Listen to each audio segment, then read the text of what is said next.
Hello bachcho, let's see the question. In the given figure, L, M and N are parallel line and intersected by a transversal P at X, Y and Z. Then find the value of angle 1, 2 and 3.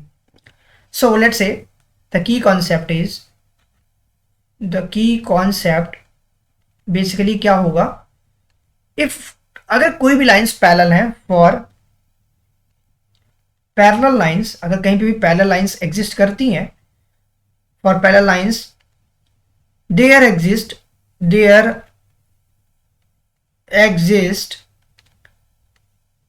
को interior angle, वहां पे को interior angle exist करेगा, साथ ही साथ आपका alternate angle exist करेगा, अल्टरनेट एंगल एग्जिस्ट एंड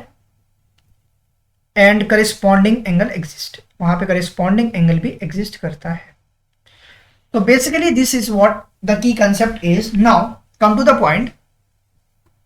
यहां पे L और M और N, here L is parallel to M is parallel to N. Therefore अगर ये चीज बेसिकली मेरा 50 दिया गया है, if I talk about this question, तो जो मेरे पास 4 की वैल्यू दी गई है वही 1 के बराबर होगा, वही मेरा 2 भी होगा. वो इसलिए होगा क्योंकि ये तीनों के तीनों करिस्पॉन्डिंग एंगल एग्जिस्ट कर रहे हैं. लाइक एंगल 1, एंगल 2 और एंगल 4 बराबर होंगे because of corresponding angle. This is my first important point. 1 और 2 और 4 बराबर होंगे. और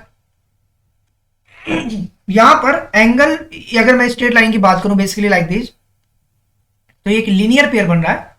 लीनियर पेयर पे अगर कोई एक एंगल आपको दिया है तो दूसरा निकालने के लिए 180 से माइनस करना पड़ता है.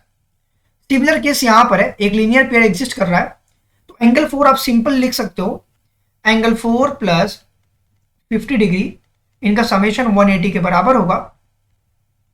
इंप्लाइज दैट एंगल जो 4 होगा 180 minus 50 that will become 130 degree होगा.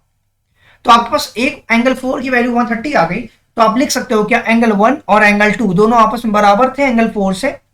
तो एंगल 1 भी आपका इंप्लाइज दैट एंगल 1 की वैल्यू भी होगी 130 डिग्री, एंगल 2 की वैल्यू भी होगी 130 डिग्री, और एंगल 3 की वैल्यू जो होगी वो एंगल 2 के बराबर होगा. क्यों? क्योंकि वर्टिकली अपोजिट एंगल फॉर्म कर रहा है.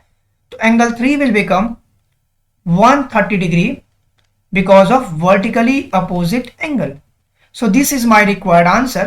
I hope this is clear to you all. Thank you very much for watching this video.